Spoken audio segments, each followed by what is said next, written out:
क्या वक़ार ज़का शैतान का पुजारी है? मैंने फिर ढूंढना शुरू किया, पता चला जर्मनी के अंदर इनका एक सेंटर है। जर्मनी में जाकर मैंने वहां पर वो अटेंड भी की। क्या शैतान ने वक़ार ज़का को शोहरत दिलवाने की यकीन दहानी करवाई? अच्छा देखें, अब जो हम आपको बात कहेंगे वो आप करेंगे तो फिर आपकी फेम में इंक्रीज होगा। वक़ार ज़का ने सब कुछ खुलकर बता दिया। पाकिस्तान में सिर्फ और सिर्फ मैयत के बाद आपकी वैल्यू अच्छी होती है, जब तक आप जिंदा हैं आप बुरे हैं। इस शो का बाप हूं मैं। क्यों तूने बोला इस तरह? जो चांस दे उस आ गया जी। क्या वक़ार ज़का शैतान की पूजा करता है? ये जो आप साइन देखें, पहली बात तो ये क्लियर कर लें, ये निशान जो है ये इसको आज लोग खुदा के वास्ते नोट कर लें। मैं तो हैरान हूँ कि वालों ने भी 1000 आर्टिकल छाप दिए कि वक़ार ज़का का साइन ये है, ये शैतान का साइन है। ये नहीं है भाई, यूं है। ये लोगो क्रिएट किया हुआ है, जैसे लोगो क्रिएट। अब ये पाकिस्तान में कभी कोई लोगो इंडिया में क्रिएट नहीं हुआ, हर किसी ने गोरे के उठाया हुआ है। तो मैंने अपना एक लोगो क्रिएट किया, उंगलियां बची थी, बाकी सारी यूज हो गई थी, तो ये बच गया। मैंने कहा भाई जो ये बनाएगा वो ही लिव्स ऑन द एज। इसका मतलब है कि मुझ में जो हिम्मत है वो तुम में नहीं है, आओ प्रूव करो। ये मतलब है। तो वो शैतान वाला नहीं है, वो शैतान ये है यार, ये तो बता कॉमन सी बात है। और शैतान की पूजा का क्या मतलब है? शैतान की पूजा का मतलब ये है कि भाई कोई इस तरह का मंदिर, कोई जगह होगी जहाँ जाके आप बोलते हैं ए शैतान कामयाबी दे, कुछ क्या बोलते हैं, वो क्या है? शैतान की पूजा तो हर वक्त कर रहे हैं। जब आपने गाना देखा शैतान खुश हो गया, जब आपने नामहरम से बात की तब शैतान खुश हो गया, जब आपने जाकर किसी चीटिंग की, फ्रॉड किया, शैतान। अच्छा भाई, एक तो आप शैतान की पूजा करते हैं? अगर आप इन चीजों को शैतान की पूजा कंसीडर करते हैं, किसी नामहरम से बात कर ली, गाना सुन लिया, ये कर लिया, तो फिर आप शैतान की पूजा करते हैं? तो इसके लिए मंदिर थोड़ी जाना पड़ता है। जो अगर आप उसको पूजा कह रहे हैं तो क्या आप करते हैं? भाई हमने शोबिज में काम कर लिया, शैतान को हमने खुश कर दिया। इस्लामिक शोबिज कोई चीज नहीं होती। Is there a thing which is called Islamic showbiz? इस्लाम शोबिज का कोई मजहब ही नहीं है, तो ये शैतानी काम ही हुआ ना भाई। हर सवाल को हंसकर नहीं टाला जा सकता, जवाब तो देना पड़ेगा वक़ार ज़का को। वक़ार ज़का को बताना पड़ेगा कि अगर वो शैतान की पूजा नहीं करता तो उसे बच्चे के साथ बदफेली की तरगीब देने वाला कौन था? वो कौन था जिसने उसे शोहरत की बुलंदियों पर पहुंचाने का इशारा दिया? वक़ार ज़का का बर्मा और शाम जाने के पीछे क्या मकसद छुपा था? वक़ार ज़का शैतानों की कॉन्फ्रेंस अटेंड करने क्यों गया? वापिस आया तो क्या सीख कर आया? अब क्योंकि दजाल, फ्री मेसन और ये जो सारे इल्यूमिनाटीज हैं और ये सब सीक्रेट सोसाइटीज बनी हुई हैं, दुनिया को रन कर रही हैं, शायद दुनिया इनके हाथ में है और ये वेट करें दजाल ने आना, ये आना है।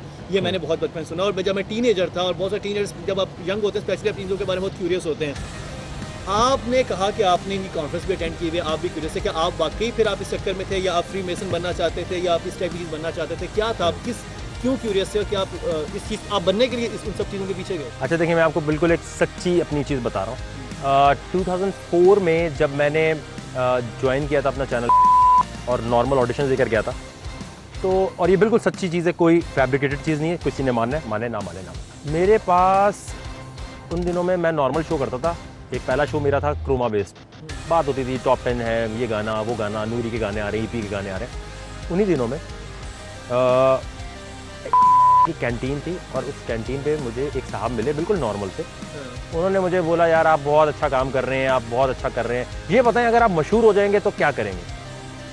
और ये बात है मार्च 2002 की, सॉरी 2002। हाँ, मैं भूलता नहीं हूँ। हाँ, नॉर्मल सा एक बंदा था। तो मैंने बोला, हम कैंटीन पे बैठे थे, कैंटीन वहाँ की बड़ी फ्रैंक जोन होता है हमारे लिए।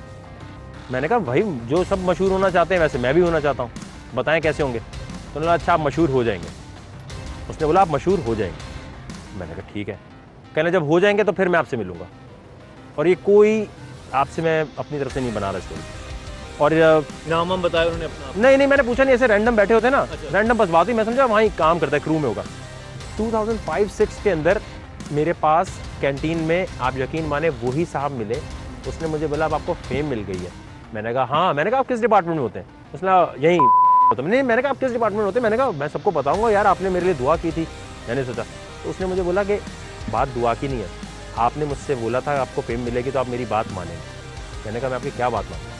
कह रहे आप सोच ले आप मानेंगे। मैंने कहा हाइप ना बनाएं इस बात की, आप बताएं आप क्या कहना चाहते हैं? कह रहे अच्छा देखें, अब जो हम आपको बात कहेंगे वो आप करेंगे तो फिर आपकी फेम में इंक्रीज होगा। और 2007-6 तक मैं I was not hated by any one. मैंने कहा तो अब बताएं मुझे करना क्या। उसने बोला अच्छा भाई देखें, आपको यूज़ करना है और 3-4 दफ़ा करना है। मैंने कहा यार ये तो मैं नहीं कर सकता, ये आप। अच्छा, मेरे साथ एक और डायरेक्टर बैठा हुआ था। मैंने कहा मैं तो नहीं कर सकता यार ये चीज़। तो कहने लगा अच्छा चलें ठीक है आप। मैंने कहा अपना नंबर तो दे दें। नहीं, आई एम नॉट एग्जैजरेटिंग। और इसको मतलब आप, सॉरी मैं शॉक्ड हो गया हूँ। आपके पास एक साहब आए आपके अपने ऑफिस में से उठ के, कि उन्होंने कहा कि आपने मेरी बात माननी है कैंटीन पे और उन्हें 4 साल बाद जब फेमस हो जाएंगे उसके बाद माननी है। हाँ। और जब फेमस हो गए वो दोबारा आपके पास से तुम्हारे पास फेम आ गया, मेरी बात मानो। वो बात ये थी कि आपने यूज करना है, आपने किसी करना है। तो मैंने कहा मैं तो नहीं कर सकता यार, मैं तो नहीं कर सकता। मैंने कहा, उसने मुझे बोला कि अब वकार ज़का आपके साथ ऐसा होगा कि आपकी फेम ही आपके लिए सबसे बड़ा मसला बन जाएगी। मैंने कहा अच्छा भाई ठीक है। मैं समझा कि मजाक हो रहा है। वो दिन है और आज का दिन है, तो मैं दोनों चीज़ें देखता हूँ। मैं ये भी देखता हूँ कि लोग मुझसे बहुत नफरत भी करते हैं। हालांकि आप ये देखें वकार ज़का से नफरत करने का जवाब क्या है। तो मुझे समझ वो क्या था वो, मतलब मुझे नहीं मिला ना बंदा दोबारा। मैं आपको खुदा की कसम, मुझे इसके बाद वो बंदा नहीं मिला कभी। लेकिन उसने मुझे कहा था ये फेम तुम्हारे लिए इतनी ज़्यादा भयानक हो जाएगी कि तुम परेशान हो जाओगे। और आज देखें, मेरे पास मैं बर्मा चला जाऊं, सीरिया चला जाऊं, लेकिन लोग फिर भी नफरत करते हैं। लोग यही बोलते हैं शायद बर्मा में नहीं, ये थाईलैंड में बैठा हुआ है, ये सीरिया नहीं गया, ये टर्की में बैठा हुआ है। और एक एक फुटेज दिखानी पड़ती है, एक बाज़ दफ़ा लोग कहते हैं आप इतना एक्सप्लेन क्यों कर रहे हैं। एक्सप्लेनेशन दे के थक जाता हूँ, लेकिन नहीं होती वो चीज़। उसके बाद वो फेम मेरे लिए, और मुझे लगता है शायद तो उस आदमी से दोबारा बात हुई? नहीं हुई कभी, कोई नंबर भी नहीं दिया, कभी भी नज़र नहीं आया मुझे। और वो आज मैं सोचता हूँ ना, उसके बाद मैंने कहा यार, किसी ने मुझे बोला शायद ये कोई इल्यूमिनाटी होगा या ये होगा, मुझे नहीं पता कौन था। मैंने फिर ढूंढना शुरू किया, पता चला जर्मनी के अंदर इनका एक सेंटर है, जर्मनी के अंदर होता है जहाँ पर इनकी कॉन्फ्रेंसेस होती हैं नवंबर के मार्च के अप्रैल के एंड में होती हैं हर साल। तो जर्मनी में जाकर मैंने वहाँ पर वो अटेंड भी की। वकार ज़का ने ऑन कैमरा एतराफ़ किया कि उसने फ्री मेसन कॉन्फ्रेंस अटेंड की। वो कॉन्फ्रेंस जहां दुनिया भर से शैतान के चेले शिरकत करते हैं और पूरी दुनिया में शैतान का राज कायम करने और नेटवर्क फैलाने की प्लानिंग होती है। वकार ज़का फ्री मेसन की इस कॉन्फ्रेंस से कितना मुतासिर हुआ? क्या वकार ज़का एक सच्चा और खरा इंसान है, या फिर उसने अपने चेहरे पर कई चेहरे चढ़ा रखे हैं? आखिर वकार ज़का ने फ्री मेसन की 4 कॉन्फ्रेंसेस क्यों अटेंड की? कॉन्फ्रेंस अटेंड करने के बाद क्या वकार को शैतानी ताकतें तोहफे में दी गईं? परेशान कर देने वाले ये सारे इंकशाफात, लेकिन एक शॉर्ट ब्रेक के बाद।